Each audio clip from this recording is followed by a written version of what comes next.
বারাণসী। কালকে নবদ্বীপ থেকে প্রায় 650 কিলোমিটার জার্নি করে আমরা পৌঁছেছিলাম বারাণসীতে। পৌঁছেছি কালকে আমরা রাত 8টা নাগাদ। তারপর এই বারাণসী সিটির ভেতরে 2 কিলোমিটার মতো এসে আমরা একটা হোটেল নিয়েছি। হোটেলের যদিও এক্স্যাক্টলি নামটা আমি জানি না, এক্স্যাক্ট নামটা আমি হোটেলের যে রিসেপশনিস্ট আছে তার কাছ থেকে জেনে আমি ডেসক্রিপশন বক্সে দিয়ে দেবো। এখানে আমরা একটা রুম নিয়েছি, রুমটা একটু দেখাই। এই হচ্ছে এখানে একটা খাট রয়েছে যেখানে আমরা 3 জন শুয়েছি কালকে। একটুখানি জিনিসপত্র অগোছালো হয়ে রয়েছে। হোটেলটা খারাপ না, মোটামুটি আমাদের লেগেছে হচ্ছে 1500 টাকা। আমরা রয়েছি 3 জন। এই হচ্ছে আমাদের। Hi guys, good morning. তো হোটেলের নাম হচ্ছে হোটেল সাতগুরু। ব্যবস্থা খারাপ না, খাওয়া দাওয়া যথেষ্ট ডিসেন্ট। এদের নিজস্ব রেস্টুরেন্টও রয়েছে। এখন ওয়াশরুমে আমাদের 3rd মেম্বার রয়েছে, তা ওয়াশরুমটা দেখাতে পারছি না, পরে দেখিয়ে দিচ্ছি। ওয়াশরুমটাও বড় না, খুবই ছোট ওয়াশরুম, বাট ঠিক আছে, একদিনের জন্য ম্যানেজ করার জন্য যথেষ্ট। আজকে আমরা বারাণসীটাই প্ল্যান করছি। বারাণসীতে প্রথমে পুজো দেওয়ার আছে, পুজো দেওয়ার পর কিছু ঘাট ঘোরার আছে, নৌকা বিহার করার আছে। আমরা এখন এসে দাঁড়িয়েছি হচ্ছে কাশী বিশ্বনাথ মন্দিরের সামনে। আমাদের হোটেল থেকে এই মন্দিরের ডিস্টেন্স মোটামুটি 9 কিলোমিটার ছিল। এখন এখান থেকেও দূরত্ব 1 কিলোমিটার, আমাদের এইটুকু হেঁটে যেতে হবে। তো রুমের দেখার পর এখন তোমরা দেখছো আমাদের রাস্তার মধ্যে। এখন আমরা বাবার দর্শন করতে চলেছি। রাস্তায় আজকে প্রচণ্ড রকমই ভিড়, প্রয়াগরাজের ভিড়টাই বলতে পারো। প্রথমে এখানে বাবার কাছে দর্শন করে তারপর আবার প্রয়াগরাজে স্নান করছে। তো দেখা যাক এখানে কত কোটি, প্রয়াগরাজে তো কথা আছে 7 কোটি মানুষ আসবে, এখানে কত কোটি মানুষ আসতে চলেছে। তো হ্যাঁ, আমরা গাড়ি ওখানে পার্ক করে দিয়েছি। পার্কিংয়ের এখানে সেরকমভাবে ব্যবস্থা নেই, এটা নো এন্ট্রি করে দিয়েছি, কারণ এইদিকেই গঙ্গার ঘাট। এই যে দেখতে পাচ্ছ দর্শনার্থীরা এখান দিয়ে গঙ্গার ঘাটে যাচ্ছে। তো সামনে আপনাদের আরও দেখাচ্ছি যে কীরকম কী ভিড় রয়েছে, কীভাবে পুজো দেওয়ার এখন ব্যবস্থা রয়েছে না রয়েছে। অনেক কষ্টের পর আমরা যে পৌঁছেছি এখানে বাবার কাছে পুজো দেওয়ার জন্য, কিন্তু যা ভিড় দেখছি, কতখানি কি পুজো দেওয়া যাবে দেখা যাক, সেটাই আপনাদের দেখাবো। চলুন তাহলে। কিন্তু একটাই প্রবলেম, ঠাকুরের কাছে তো ফোন অ্যালাউ না, এটা আপনারা জেনে রাখবে যে কোনো ছবি টবি তোলা যাবে না ওখানে।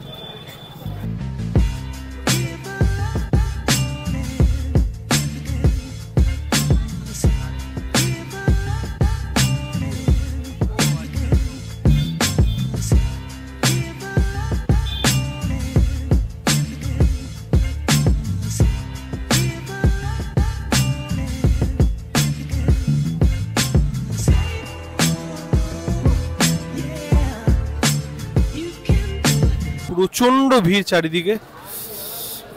ওখানে বোধহয় ভোগ প্রসাদ খাওয়াচ্ছে, ওখানে শ্রদ্ধার্থীরা বসে ভোগ প্রসাদ খাচ্ছে মনে হচ্ছে। তো হ্যাঁ, এখানে অনেকেই এখানে ফ্রিতে প্রসাদ, ফল অনেক কিছুই খাওয়াচ্ছে দেখছি। দর্শনার্থীদের ভিড়ও প্রচুর। এমনি খাওয়ার অপশনও অনেক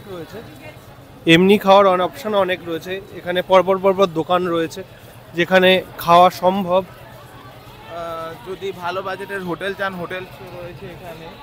হোটেল, ব্যাংক, এটিএম সমস্ত কিছু অ্যাভেলেবেল রয়েছে। তো most of the shops are close right নাও।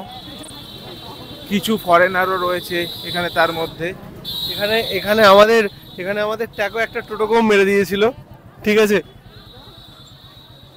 সে টোটোওয়ালা ভাগ্যিস আমাদের ওপর কোনো জুলুম করেনি, তাই জন্য আমরা বেঁচে গেছি। আমি তো ভাবছিলাম ট্যাকো বেরিয়ে গেলে মারটা আমি খাবো। আমার হচ্ছে যেখানে যাও একটা ছাপ ছেড়ে আসো। এর আগে শিলিগুড়িতে গেছি, একটা হয়েছে, এবার ইউপিতে আসলাম, একটা হলো। যেখানেই যাবো একটা তো নিজের ছাপ ছেড়ে আসতে হবে, সবাইকে তো আমাকে নিজেকে মনে করতে হবে। আমিও নিজে পরে মানে সেই জায়গাটার কথা ভাবলে যেন কিছু মনে পড়ে, কিছু স্মৃতি তৈরি হয়। এটা স্মৃতি তৈরি, মানে রীতিমতো জনসমুদ্র। আমি জানি না এখানে আজকে পুজো দিতেও কতক্ষণ লাগবে, দিতে হবে।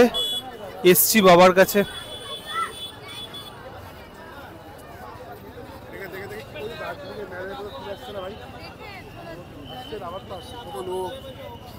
চলছে খাবার দোকান।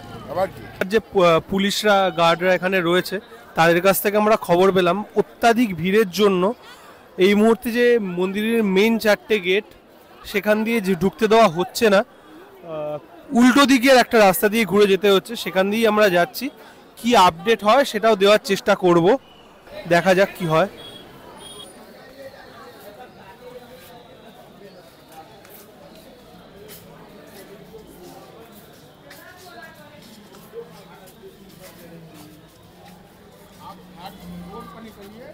लाइन लगा हुआ है, उसी में आपको लगना है। इसी लाइन निकल सकते जाइए ना, इधर से जल्दी इधर से पुलिस लगा दे रही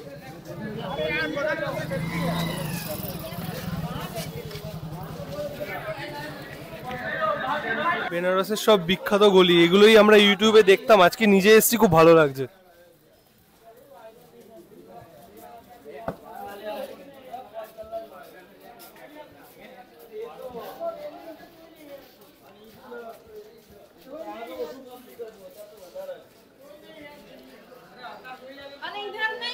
नहीं नहीं नहीं नहीं नहीं नहीं नहीं ठीक है।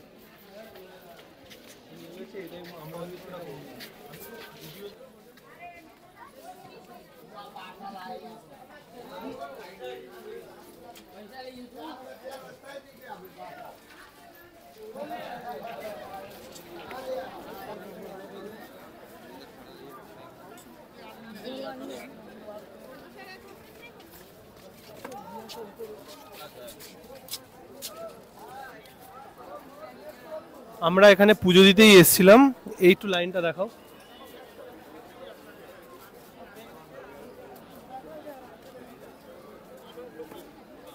মানে যা লাইন রয়েছে এখানে মোটামুটি আমরা যদি 5-6 ঘন্টাও দাঁড়াই তাও এখন আমরা পুজো দিয়ে উঠতে পারবো না। তাই জন্য একজন লোকাল দোকানদার আমাদের সাজেস্ট করলেন যে রাত্রিবেলা 8টার সময় এখানে আসতে।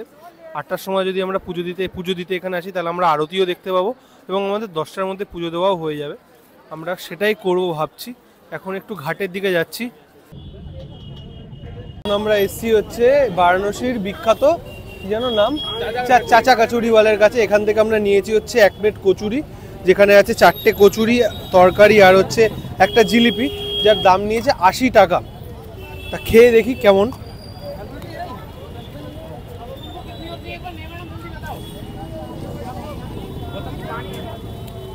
ভালো খেতে, তবে একটা কথা আমি বলবো, আমরা যে ধরনের খাবার খেয়ে আসছি সেই টেস্ট বারের সাথে মেলে না এই খাবার, কিন্তু যথেষ্ট ভালো খেতে। একটু এদিকে দেখাও। এরপরে লস্যি আছে, আরও খাবার আছে যেটা আমরা খাবো, আপনাদেরও দেখাবো। তারপরে তো খাই, সকাল থেকে কিছু খাইনি।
গেছিলাম বেনারসের কেদার ঘাটে। আমাদের একজন লোকাল গাইড বলেছিলেন এই ঘাটে আসতে, এখান থেকে নৌকা ছাড়ে, নৌকা করে ঘোরা যায়, গঙ্গা আরতি দেখা যায়। তাই আমরা এখানে এসেছি আমাদের বাইক নিয়ে, আমি আর ট্যাকো ভিডিও করছে। আমরা সেখানে এলাম। ভিডিওটা যেগুলো আপনারা দেখলেন সেটা আমাদের সন্ধ্যাবেলার নৌকা ভ্রমণ আর গঙ্গা আরতির ভিডিও। আমি চেষ্টা করেছি যতটা আমি উপভোগ করেছি ততটা ভিডিওতে তুলে ধরার, কিন্তু সেটা তো সম্ভব হয় না। চেষ্টা করেছি ভিডিওর মধ্যে কথা না বলতে, যাতে আমি যে জিনিসটা দেখলাম চোখের সামনে সেটা যাতে বাকিরাও একটু উপভোগ করতে পারে, সেটা যাতে বাকিরাও অনুভব করতে পারে। জানি সম্ভব না, আশা করি আপনাদের ভালো লাগবে।